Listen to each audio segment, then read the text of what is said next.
Pessoal, agora a gente vai entrar realmente nessa discussão sobre essa questão, essa tecnologia mais moderna de controle da mente, né, através de equipamentos externos, tecnologia externa agora, através da radiofrequência. Eu estava conversando com o Ricardo, que é professor de marketing, e ele estava me dizendo, né, sobre a neurolinguística, que a neurolinguística é uma ciência super avançada de estudo do cérebro, mas que dois americanos se juntaram, um programador de computador, lá do MIT e tal, e o outro, né, neurolinguístico, né, linguístico, e fizeram um estudo de como programar, olha, como programar o nosso cérebro para controlar certas partes do nosso corpo, controlar ações e tal. Aí ele falou uma coisa muito interessante para mim, que os cursos hoje dados de neurolinguística aqui no Brasil, em todo lugar, 90% das pessoas que vão lá vão com o objetivo de controlar sua esposa. Controlar suas mulheres. Ou dar um jeito de conquistar aquela mulher através de técnicas. É muito louco, não é verdade? O amor morreu, né? O amor não existe. Não, mas tudo bem. Então, só para a gente entender que esses estudos, eles são avançados em determinados países. E quando o pessoal vê um potencial real nesses estudos, certas parcelas da inteligência ou do exército pega esse potencial e vai tentar transformá-lo numa arma. Sempre. Ok? Então, muito bem. Então, como surge o famoso projeto Bluebeam?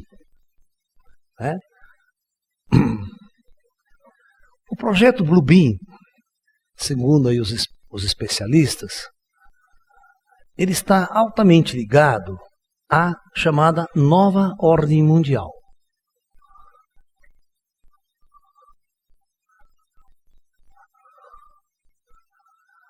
Tá? O que a Nova Ordem Mundial deseja? A Nova Ordem Mundial deseja, de uma determinada maneira, instalar no planeta um governo único. Um governo único com uma moeda internacional única.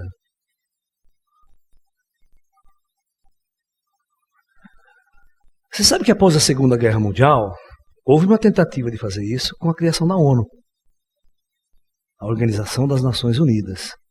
Era uma tentativa de criar ali um governo comum no planeta, que não deu certo, claro. A gente sabe que aí o que os caras fizeram, né, na ONU? Manipularam a ONU. Então eles pegaram uma coisa, eles chamaram o Conselho de Segurança da ONU. O Conselho de Segurança da ONU é que decide, né, as intervenções militares, ações militares, né? Só que esse Conselho de Segurança da ONU só tem, acho que sete membros, que é China, Estados Unidos, Rússia, França, Inglaterra, Alemanha e Japão. Não, Japão não faz parte do Conselho de Segurança da ONU. Não. Falei a Rússia, né? Falei Rússia. Qual que é o sétimo? Só sei que tem 7. Tem a Alemanha, Inglaterra. Não falei Inglaterra, falei. Hã?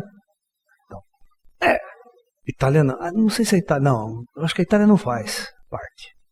Mas são países potencialmente nuclear, são os países de primeiro mundo, em termos de... Né? Então só eles decidem. Você viu que o Brasil estava aqui loucamente com um banco no Conselho de Segurança Permanente? Porque existe um banco lá, rotatório. Né? Eles são, só para inglês ver, né? Então é uma ou duas cadeiras lá que é rotatória. Cada ano muda o país que vai assumir aquele... Mas não decide. E a lei é o seguinte, se um membro votar contra, nada acontece. Ok? Só que essa coisa funciona assim. Se for do meu interesse, eu voto. Se não for do meu interesse, eu não voto. Então tem uma coisa comum, né? Na verdade, deveria ser comum, mas não é. Quantas vezes a Rússia não veta? A americana não. Por exemplo, a intervenção no... Por exemplo, todas as resoluções da ONU para o Oriente Médio, Estados Unidos veta e Israel veta. Israel não tem um banco de segurança, mas através dos Estados Unidos ele veta. A organizar, por exemplo, a fundação do Estado da Palestina, né? É vetado o tempo todo no Conselho de Segurança da ONU. Né? Você quer ver uma coisa que é vetada sempre? Né? Por exemplo, quando os Estados Unidos foram invadir a Guerra do Golfo, o Conselho de Segurança votou contra. Mas mesmo assim ele foi lá e invadiu. Ou seja, isso aqui se torna uma piada. Não manda nada, não apita nada, os caras fazem o que quer, independente do que decide o Conselho de Segurança da ONU. Tá? Isso aí virou uma piada. A gente sabe disso. Mas foi a primeira tentativa de se construir um governo único no mundo. E a gente discute muito, eu já fiz uma palestra, né, essa coisa da nova ordem mundial corre aí. Né? Grandes intelectuais falam dessa nova ordem mundial. Ok?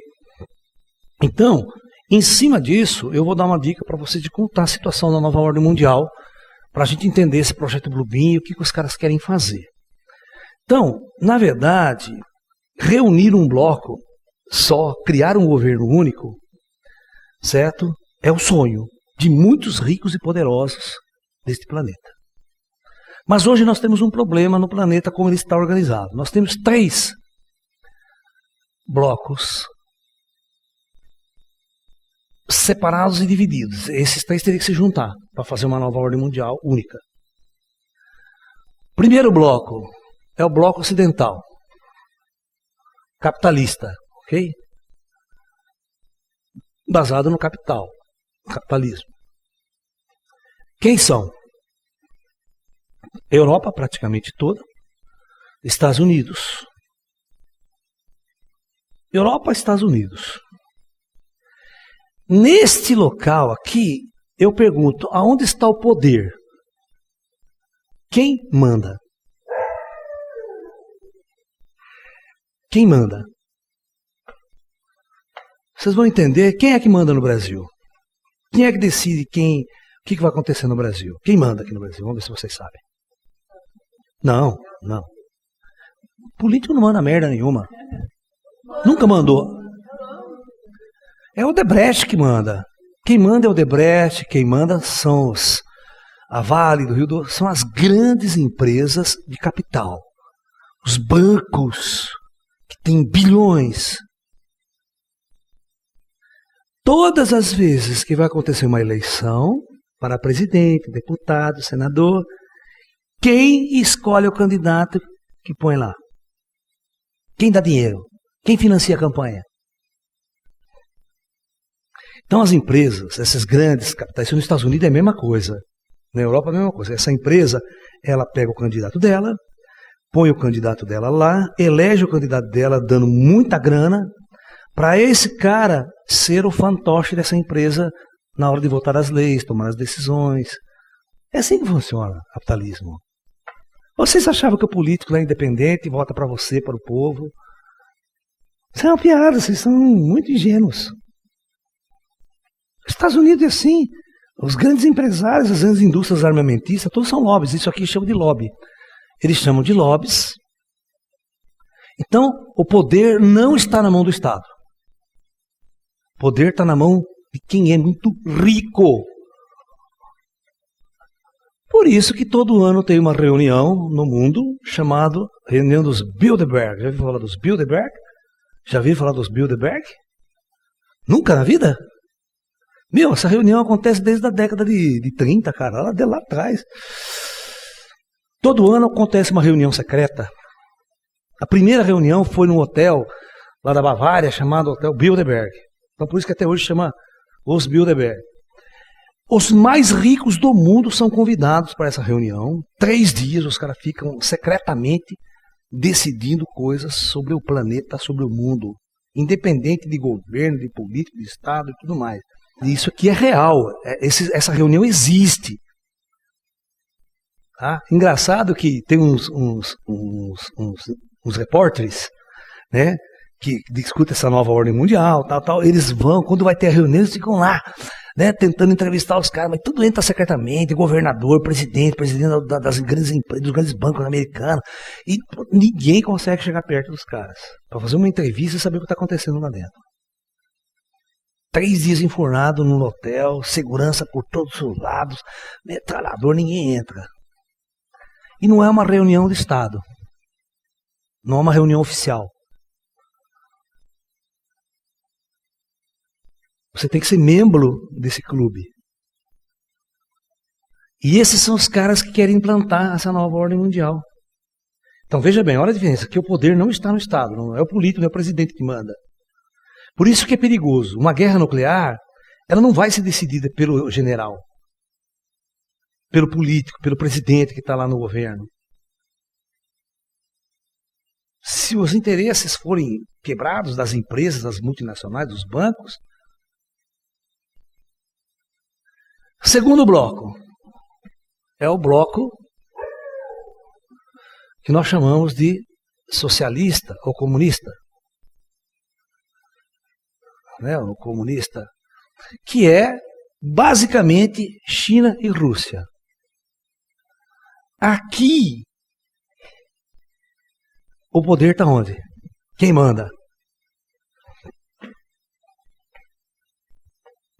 Hã? Não.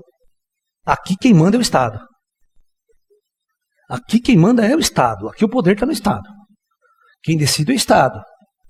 Inclusive, nego roubou pelotão de fuzilamento na China. Não quero saber no pó. Não é verdade?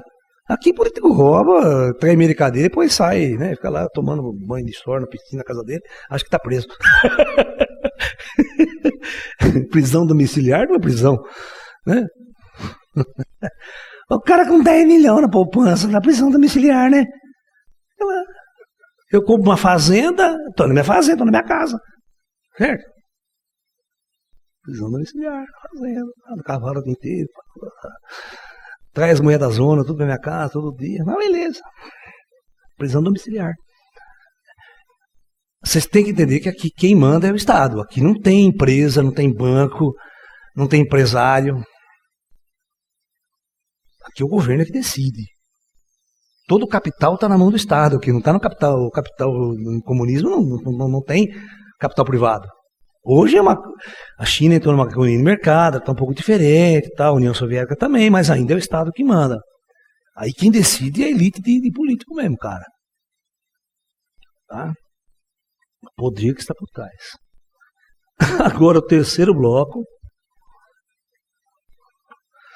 Os países pequenos, por isso que esses caras fizeram os BRICS, tem o Brasil no meio, o Brasil não apita nada, o resto não apita nada, é a China e a Rússia. Tem poder militar, poder nuclear e tal. É o bloco islâmico.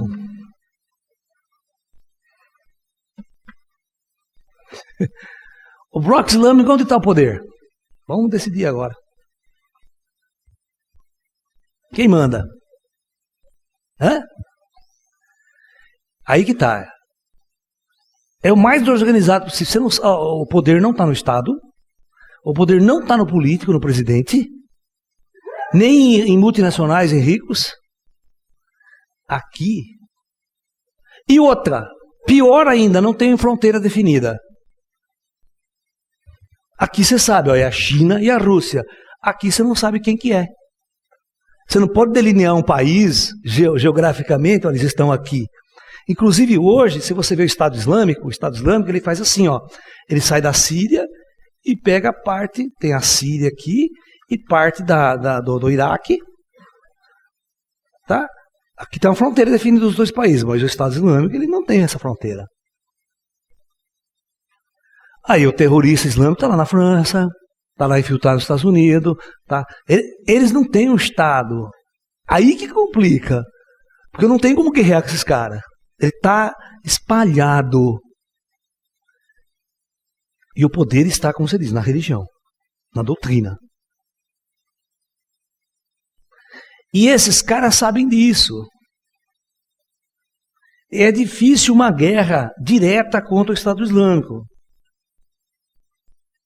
que se esses caras, mais cedo ou mais tarde, ter potencial nuclear nas mãos, vai ser um estrago. Sabe? Porque veja bem, imagina um terrorista islâmico jogando uma arma nuclear, conseguindo de alguma forma, em Washington, Nova York, ou na França. Eu pergunto, quem que a França vai retalhar nuclearmente? Vai jogar bomba atômica aonde?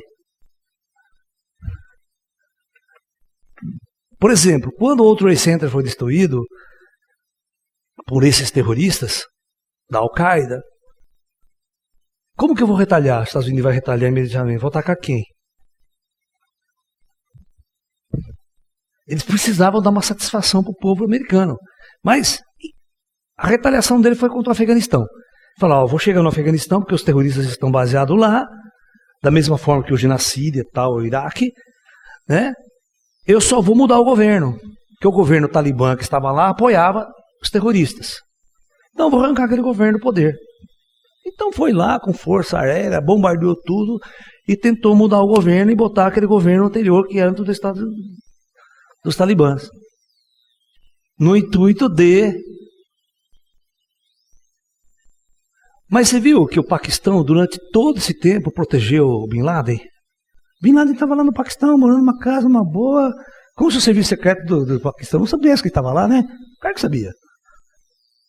Mas protegia diretamente por quê? Religião islâmica. Na verdade, no fundo, eles têm inimigo comum. Eles querem que os Estados Unidos se lasquem. Entende? Então, o que acontece? Acontece exatamente uma dificuldade muito grande para você instalar uma nova ordem mundial, porque hoje está assim. Então, como é que eu vou resolver essa situação aqui? Aí que entra o projeto Blueprint.